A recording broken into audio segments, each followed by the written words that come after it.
2 മണിയായിട്ടും കാണുന്നില്ലല്ലോ ആളെ. Food order ചെയ്താലോ? മോക്ക് വിശക്കുന്നില്ലേ? സാരില്ല ഡാഡി, കുറച്ചു നേരം കൂടി നോക്കാം. ഹലോ, ഹായ് വർഷ. ആ, എബിയുടെ വീട്ടിൽ ആരും ഫോൺ എടുക്കുന്നില്ലല്ലോ. അവിടെയുണ്ടോ എബി? ഇല്ല, അവരങ്ങോട്ട് പോന്നല്ലോ. ഞാനല്ലേ പറഞ്ഞേച്ചേ. വന്നില്ല. ഡാഡി ലഞ്ച് കഴിക്കാതെ കാത്തിരിക്കുക. എത്തേണ്ട സമയമൊക്കെ കഴിഞ്ഞല്ലോ.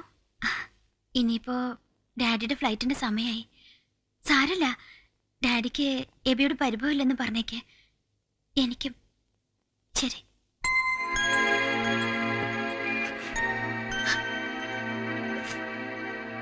ഏയ്, എന്താ ഇത്? അയാൾ വേറെ എന്തെങ്കിലും തിരക്കായിട്ട് പോയതായിരിക്കും. എന്നാലും ഒന്ന് ഫോൺ ചെയ്തൂടെ? Take it easy, my dear. We will meet him next time. Okay?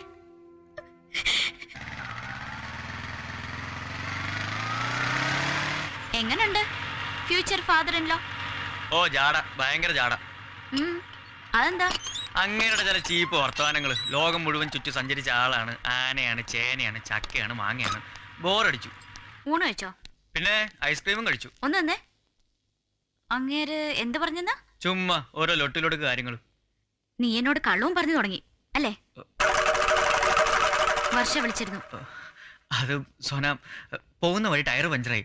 പിന്നെ നോക്കുമ്പോ സമയവും വൈകി. വേണ്ട, ഒരു കള്ളം മറയ്ക്കാൻ പിന്നെയും കള്ളം പറയണ്ട.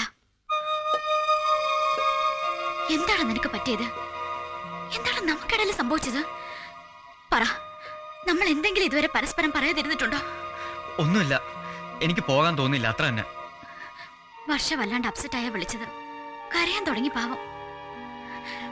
നീ എന്ന് മുതൽ ആളുകളോട് ക്രൂരത കാട്ടാൻ പഠിച്ചത്? സോറിടാ, ഞാൻ ശ്രമിക്കാഞ്ഞിട്ടല്ല. എനിക്ക് സാധിക്കുന്നില്ല ആ കുട്ടി അങ്ങനെ കാണാൻ. എന്റെ മനസ്സങ്ങോട്ടെത്തുന്നില്ല.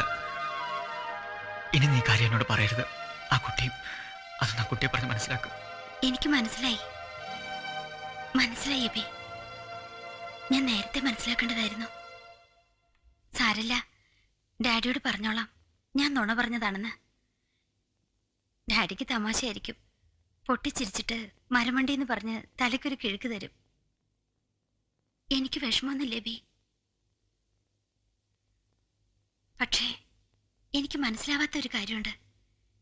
എല്ലാം ഉള്ളിലൊതുക്കി എബി എന്തിനാ വെറുതെ? എന്തുള്ളിലൊതുക്കി? ഒന്നുമില്ല. ഒന്നുമില്ലേ?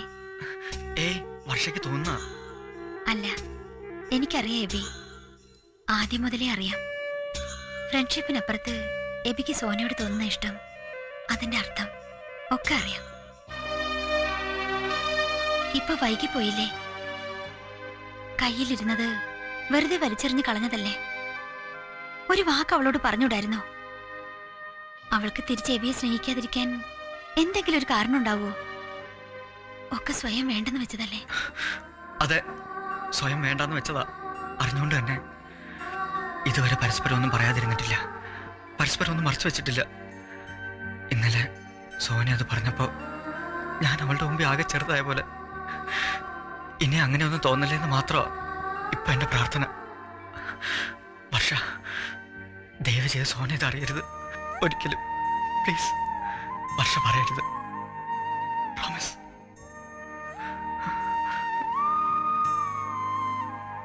സുഹൃത്തുക്കളെ, ഒരധ്യയന വർഷം കൂടി വിട പറയുകയാണ്. കുറച്ചു കാലം, വളരെ കുറച്ചു കാലം നമ്മളിവിടെ ഒത്തുകൂടി.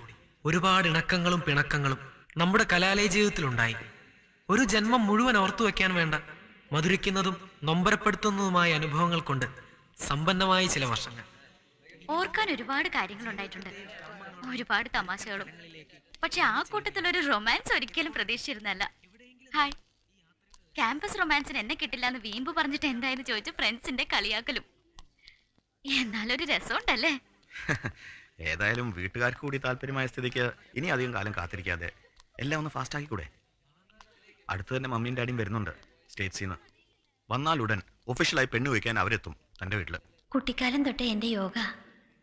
ആശിക്കേണ്ടതല്ല കിട്ടുക, ആശിക്കാത്തത് പലതും ആവശ്യത്തിൽ കൂടുതൽ കിട്ടുകയും ചെയ്യും. പണ്ടൊക്കെ ഡൽഹി പോയി ഡാഡിയുടെ കൂടെ നിൽക്കാൻ കൊതിച്ചിട്ടുണ്ട്. അന്നൊന്നും മമ്മി വിട്ടിട്ടില്ല. ഇതിപ്പോ എക്സാം കഴിഞ്ഞ് ഡാഡിയുടെ കൂടെ സ്ഥിരമായി നിൽക്കാന്നായപ്പോ ഒരു താല്പര്യമില്ലായ്മ. ഡാഡിയുടെ ഇഷ്ടക്കുറവൊന്നും ഉണ്ടായിട്ടല്ല കേട്ടോ. എന്തൊക്കെയോ എന്നേക്കുമായി നഷ്ടപ്പെടാന്നൊരു തോന്നൽ. ഒക്കെ ഇനി കുറെ ഓർമ്മകള് അല്ലേ അബേ? കൊടുക്കുന്ന ഒന്നും ആരും എനിക്ക് തിരിച്ചു തരാറില്ലല്ലോ. അതുകൊണ്ടല്ലേ എല്ലാവരും എന്നെ വേൾഡ് ബാങ്ക് എന്ന് വിളിക്കുന്നത്.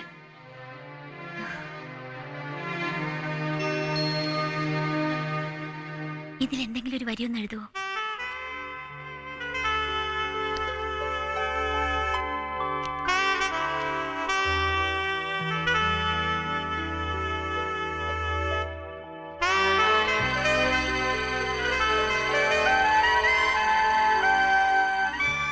Forgive me for all the pains that I gave you, baby.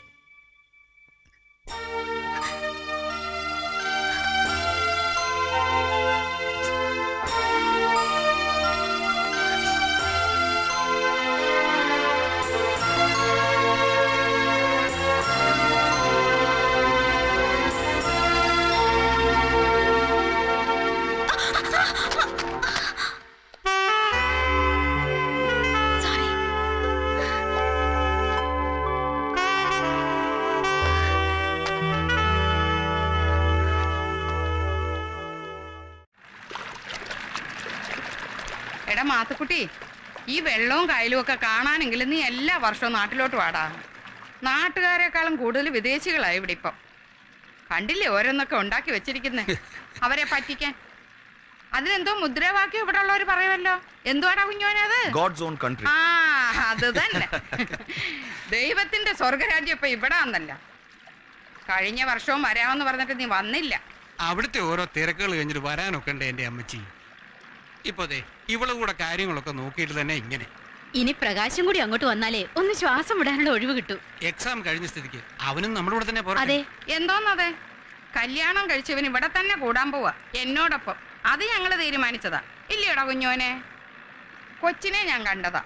നല്ല കൊച്ച്. കുഞ്ഞോനുമായിട്ട് നല്ല ചേർച്ചയാ. പിന്നെ വീട്ടുകാർ മോശമൊന്നുമല്ല. ഡൽഹിയിലെ നമ്മുടെ ജോണിയുടെ ഭാര്യയുടെ ചാർച്ചക്കാരാടാ. എങ്കിൽ പിന്നെ ഞങ്ങൾ വരുമ്പോഴേക്കും അമ്മച്ചിക്ക് അങ്ങ് നിശ്ചയിച്ചൂടായിരുന്നു. അത് കൊള്ളാം. നീയും സാറേയും കൂടെ ചെന്ന് കാണാതെ എങ്ങനെയാ? എന്നാ പോകണ്ടെന്ന് വെച്ചാൽ അമ്മച്ചി പറഞ്ഞു. 2 കൊല്ലം കഴിഞ്ഞ് തിരിച്ചു വരുമ്പോ ചേട്ടന്റെ മോനെടുത്തും പഠിക്കാനെന്നും പറഞ്ഞു പോയതാ. 2 കൊല്ലം കഴിഞ്ഞ് തിരിച്ചു വരുമ്പോ കൂടെ ഒരു മദാമ്മ, ഒപ്പം ഒരു കൊച്ചും. ആ പെണ്ണോ അവന്റെ 2 ഇരട്ടി. ദേ ഇത്രയേ ഉണ്ട്. അന്ന് തീർച്ചപ്പെടുത്തിയതാ ഞാൻ കുഞ്ഞോന്റെ കാര്യത്തിൽ ഇങ്ങനെ സംഭവിക്കരുതെന്ന്. ഇതിപ്പം ഭാഗ്യത്തിന് മനപ്പൊരുത്തം പോലെ ഒത്തുവന്നെന്നും വെച്ചോ. എല്ലാവർക്കും തൃപ്തിയായ നിലയ്ക്ക് നമുക്ക് തീയതിയൊക്കെ നിശ്ചയിക്കരുത്. അതിനി വേറൊരു ചടങ്ങ് വേണോ? വേണ്ട, പറഞ്ഞാ മതി. എപ്പോഴായാലും ഞങ്ങൾ റെഡി. 1 മാസത്തെ അവധിക്കാണ് ഞങ്ങൾ വന്നത്. ഏറിപ്പോയാൽ 1 or 2 ആഴ്ച കൂടെ നിൽക്കാം. ഇതിനുള്ളിൽ കല്യാണവും വിരുന്നും ഒക്കെ കഴിഞ്ഞാൽ സോനയും കൊണ്ടുപോകാം ഞങ്ങളോടൊപ്പം.